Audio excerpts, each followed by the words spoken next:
Guten Morgen, meine Damen und Herren. Good morning, ladies and gentlemen. My name is George Linus Glotzbach. I was born here in New Ulm, August the 4th, 1931. In German and in Yiddish, there's a word called Mensch, M-E-N-S-C-H. Mensch is a good person, a good individual, a good soul. I probably could not find anybody in the world who would say otherwise. George was truly a Mensch.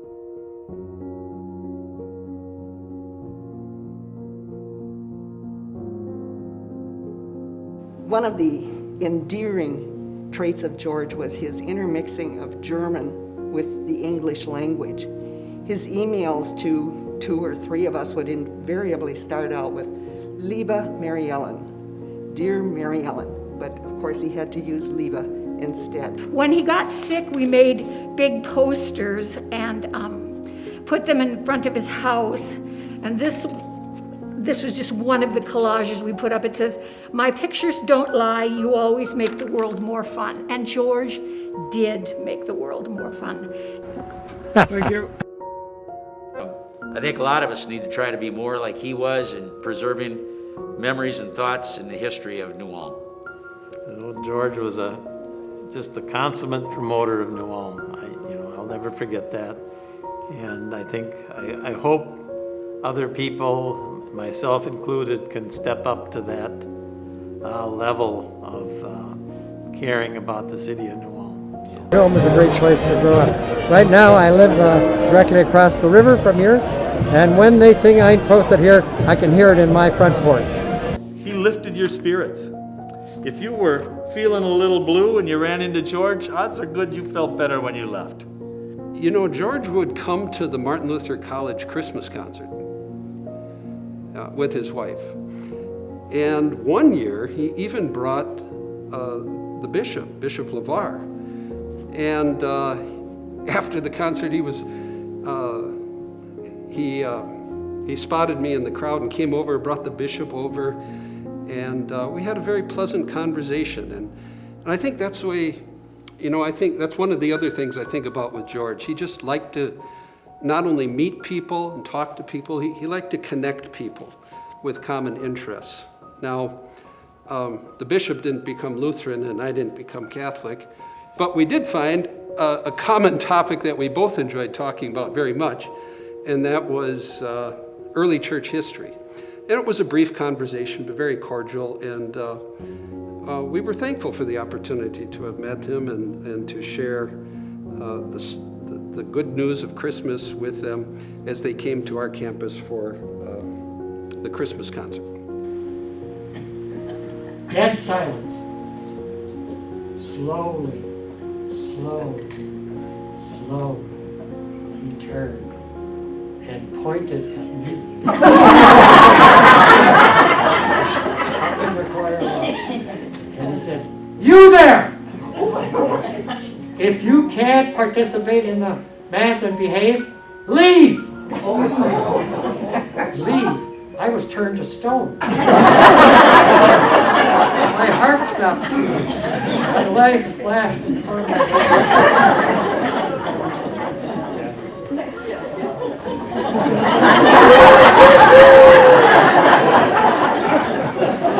George was so in love with the thought of the theater, and in particular the historic murals that are there. He left a bequest to the theater. And unique to George, he actually wrote an email addressed to the entities that he was naming in his will prior to his death. And thanks to Sharon, she carried out his wishes and passed those emails on to the entities that he was naming in his will. So the theater was fortunate to receive a $5,000 bequest from George.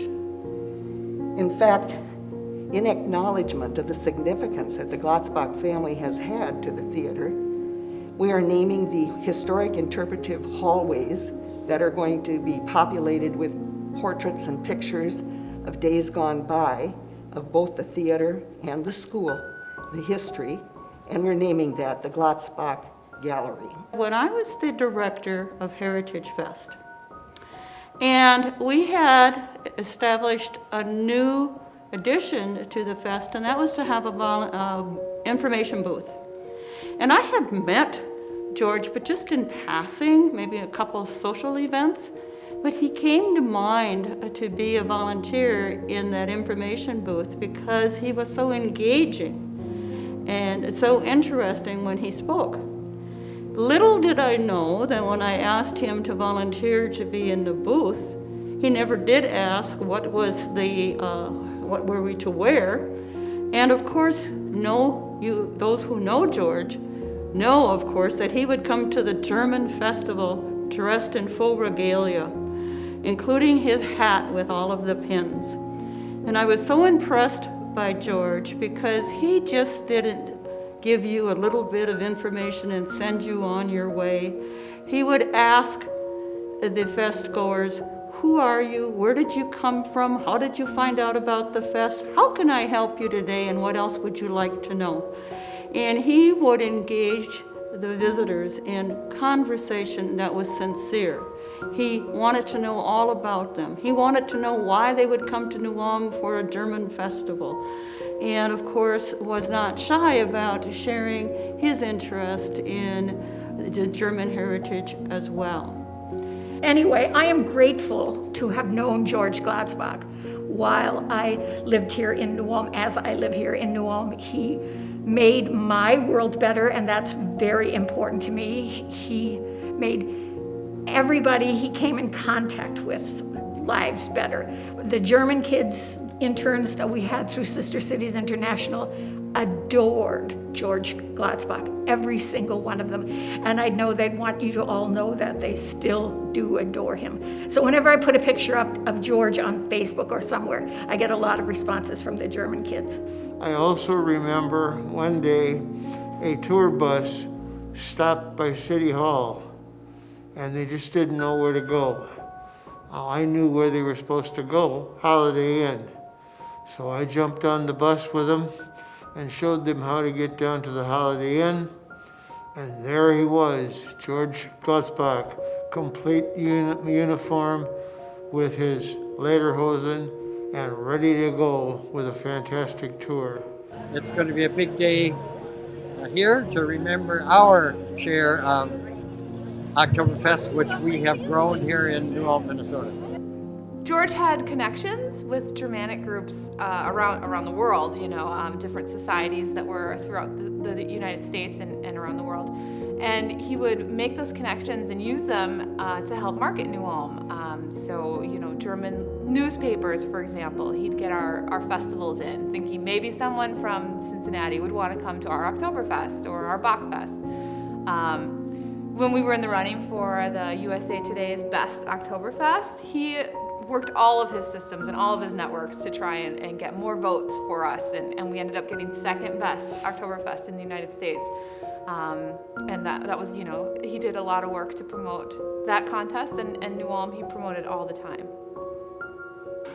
He was a special kind of volunteer in that he wasn't always the nuts and bolts guy getting his hands dirty, but he certainly had ideas, and he was a goal setter, and he made things happen. And when he ran into a wall here and there, particularly with historic preservation and keeping the stories of New Ulm and New Ulm neighborhoods alive, if he ran into a wall where he couldn't get the powers that be to sponsor a historical marker, he'd reach into his pocket and see that it got done. He really wanted New Ulm to be as available in a day of driving around to our guests as it should be to us every day walking our dogs.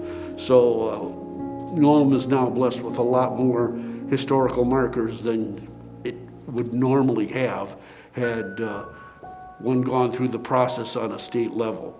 I love the orderliness of his mind. He would come in, he'd have his pen and paper, he'd have the agenda, minutes of past meetings. He was ready for business when we started. He knew what to expect, and he showed up on time. He was like the perfect committee member. But one thing that we all learned from George on that is it's great to have good ideas, And it's fun to have a meeting with people with a common interest. But when the meeting was ready to end, George was always keen to say, okay, back to point 2, we talked about such and such, who's gonna do it and when will it get done? So he always kept us to task. We weren't just sitting there talking about good things, we were gonna take some action. And George held our nose to the stone for that. One of my favorite things was not doing a parade with George, but doing a parade that George was in. And everybody will think of it as the Oktoberfest parade, but it was the American Germanic parade, or Germanic American parade, that George would organize. And it was such an important part of that Oktoberfest weekend. It was kind of the unofficial kickoff for the very first weekend. And I'd jump out and interview the different clans, as I call them, the Statics, the Havemeyers, the Allwins, and then at the end of the parade would come George. And I'd get a chance to put the microphone in his face, and he'd get a chance to talk about history of New Ulm and Brown County. And I forget, he's got 2 firsts in the courthouse. I think it might have been his grandparents were the first wedding in Brown County, and his grandfather was the first probate in Brown County. Irrespective, I know he had a couple of firsts. Dr. Albert Fritchie and Nurse Rose Amon attended my birth. Doc Fritchie said to my mother, the boy was born just at midnight between the 4th and the 5th. So Lucille, what date would you like to have as his birthday? And she said, well, August 4th, because that was her mother's birthday. So I was born on my grandmother's birthday. There was a youth event, and I can't remember exactly what it was. It was at Turner Hall, and they had like members of the student council, kids like that from the 3 schools at New Ulm, high schoolers. And I think as either a United Way person or a volunteer from the Chamber of Commerce, I was there. And all of a sudden, George is there. And George is there in his lederhosen, and he shares some of the history of New Ulm. And I thought that was so cool because he talks about some of the early settlers, and he was relating to the youth, but he also felt it was so important that these teenagers had a feel of what our city of charm and tradition was all about, some of the history, and I really respected him for that.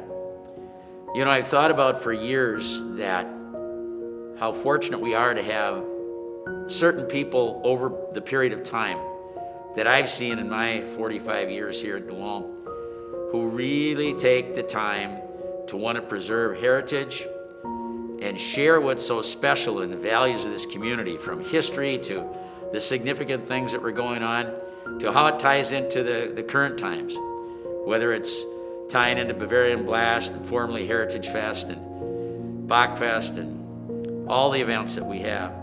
And George is certainly one of those people. There's no question in my mind that George Glotzbach left his fingerprints all over New Ulm.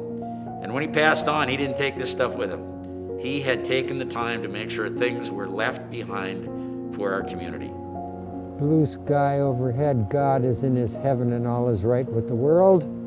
When I opened the bike trail in New Ulm here, when the route around New Ulm was opened up, he and I were at one of the events to start that, and I was happy to be there, and I was happy to be there with when he was also there, and he of course took biking very seriously. He had previously done various biking in various parts of the world and logged many, many miles. And in recent years, he bicycled a lot with his wife Sharon, and since a few years ago, he started not biking so much anymore and mostly walking. And of course, this past year, when he realized that he was going to die, and he told me he put on a calendar October 15th and circled a big black circle around it, and that was the day he was expected to live until. Well, he died a month earlier, in September 15th of 2020. On a personal level, I always say I became friends with George, more than just acquaintances who had many common interests, but truly a friend. And one of our common interests was bicycling. You know, George would go bicycling. He and his wife Sharon would bicycle daily in the warm months. They'd go from their house out by the poor farm out to the Boisman Bridge and back every day, like 10, 15 miles a day. George would take bicycling trips overseas. I remember one time when he was in his 80s, he took a bicycling vacation to Italy. Now, most people would think of that not as a vacation, but as a punishment, but George enjoyed it and did it. Of course, his trim build was part of how his ability to keep doing that physical work. But he told me one time, he saw me, he said, "Terry, now, I know you motorcycle. Do you wear a helmet when you ride that?" I said, "Yes, of course. Too dangerous. Of course I do." He says, "Well, bicycling is very much like that. Maybe you're not going as fast, but the concept of falling and hitting your head is always there." And he said, "I'd sure like to see you wear a helmet." And he meant that as a person who cared about somebody else. And I took that to heart, and I am now Mr. Proselytizer of wearing helmets while bicycling. And I got that from George Glotzbach. Here I am, getting ready to go. Put on my helmet, safety first. Everybody wears a helmet. We've made a commitment to do a bus trip in New Ulm for a group, and we wanted to visit all the old places, and so we said... Well, they were bar places. It was the Ghost Bar Tour, because the bars don't exist anymore. And so we sat down with George to talk about when he grew up in New Ulm, and the gist of the thing was he self-admitted he was a bit of a smartass. And so he was telling us about they were in some car and he was taunting somebody else in a car. I think that's the way the story went. And they ended up out by actually where our Star Killer is, and he said the guy in the other car beat the tar out of him. And then his car left, and he had to walk home, I think it was. So it was pretty funny. But he had lots of memories of New Ulm, and it was a real treat to be able to listen to him. So My father was at one time the lawyer for Shellsbury, and every month a case of shells would arrive at our back door. And my father and mother were more Scotch drinkers, but my grossmother, my grandmother, lived with us. She was the German speaker, and so it was up to Grandma and me to polish off that case every month. I told him as a friend I'd go out to his home often, and we'd just visit. And I said, "George, you know, you're an easy man to be friends with. When I'm talking, you're genuinely listening to me." That's a friend quality that is maybe always so well known, to pay attention and listen to your friend. He's easygoing. Just was a pleasant guy to be around. And so... My first 11 years, St. Peter, next 11, Hutchinson. Out in New England for 17 years. We moved back. I live in Winthrop. And I fell in love with New Ulm. And I would tell people kind of sheepishly and shyly, "Oh, I love New Ulm. I think it's the greatest city in Minnesota." And then George, with his love for New Ulm, gave me and everybody permission. He was like an evangelist. He was like a pastor, a Lutheran pastor, a Catholic priest, or a Protestant minister who got religion, and he would preach and teach about New Ulm, Minnesota, and what a great city it was. And it was like, oh, I don't have to say this sheepishly. I can say, I love New Ulm, Minnesota. It's the greatest city in America, because I knew George Glotzbach had my back. Sharon, everybody on this video loves you and treasures you. And we all miss George. Thank you. George was one of a kind. I wish I could tell you more. I just have a very sad feeling when I think of his friendship and his love for New Ulm. So, God bless you, George Glotzbach.